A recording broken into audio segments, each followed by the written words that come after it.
Ještě abychom splnili to, co jsme v minulém vysílání slíbili, tak bylo to podívat se na to, jak číst ve fact sheetu, protože jelikož teďka opravdu nějaké to období dluhopisy školíme a říkáme, že pojďme využít té atraktivity, která v trzích je, tak je zároveň ale potřeba vědět, jak v tom fact sheetu, což je povinná součást každého toho fondu, číst.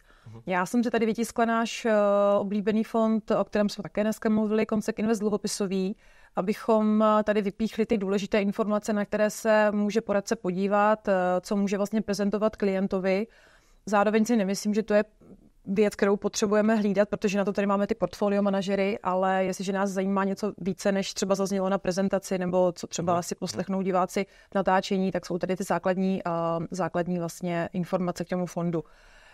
Je něco, co bys třeba na začátek řekl rád, ty na to se třeba ty díváš, co je důležitý pro tebe, nebo nejvíc důležitý údaj z fact sheetu? Důležité je určitě vědět, že ten fact sheet je vytvářen k nějakému datu, jako zpravidla poslední pracovní den v tom daném měsíci. Takže to se samozřejmě odvozují, ať už jaká je výkonnost a tak podobně.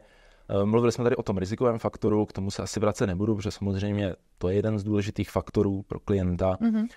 Na co bych se i podíval, nebo na co se určitě dívají klienti, je zejména u dluhopisových fondů ten výnos do splatnosti.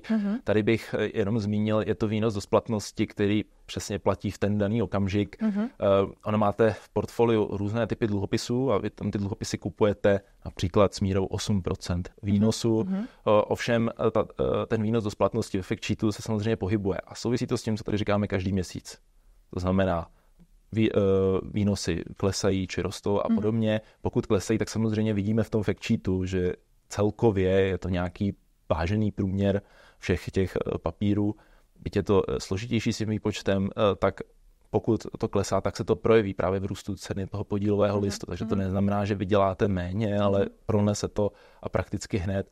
To je právě výhoda i fondů. Máte tam, nedržíte přímo ty papíry, ty jsou ve fondu, v zásadě hned se vám promítne ten růst ceny dluhopisu do ceny toho podílového listu, můžete odprodat, neřešíte, jak moc je tam ten likvidní papír a podobně.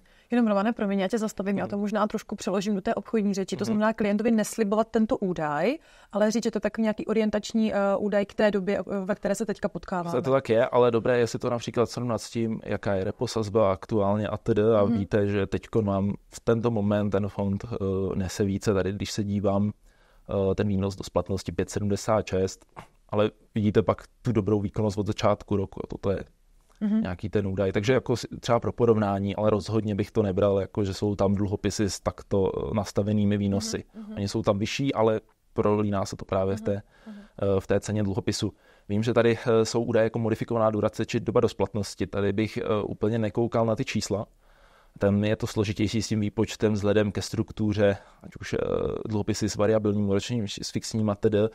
Ale co je tam důležité, vědět například, že u dluhopisového je srovnávací index, který aktuálně má duraci, tedy citlivost, mezi 5 a 6.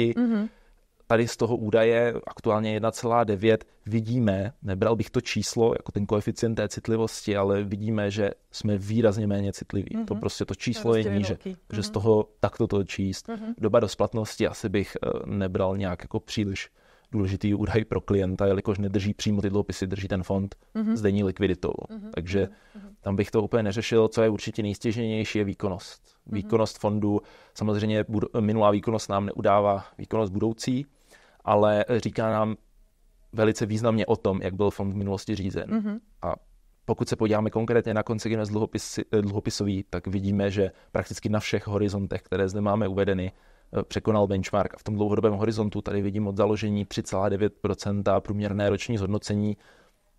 Pokud vycházíme z toho, že 2% inflace je nějaký cíl, tak dokázal přinést o něco navíc a i přes například tu dekádu, kdy dluhopisy nenesly prakticky nic.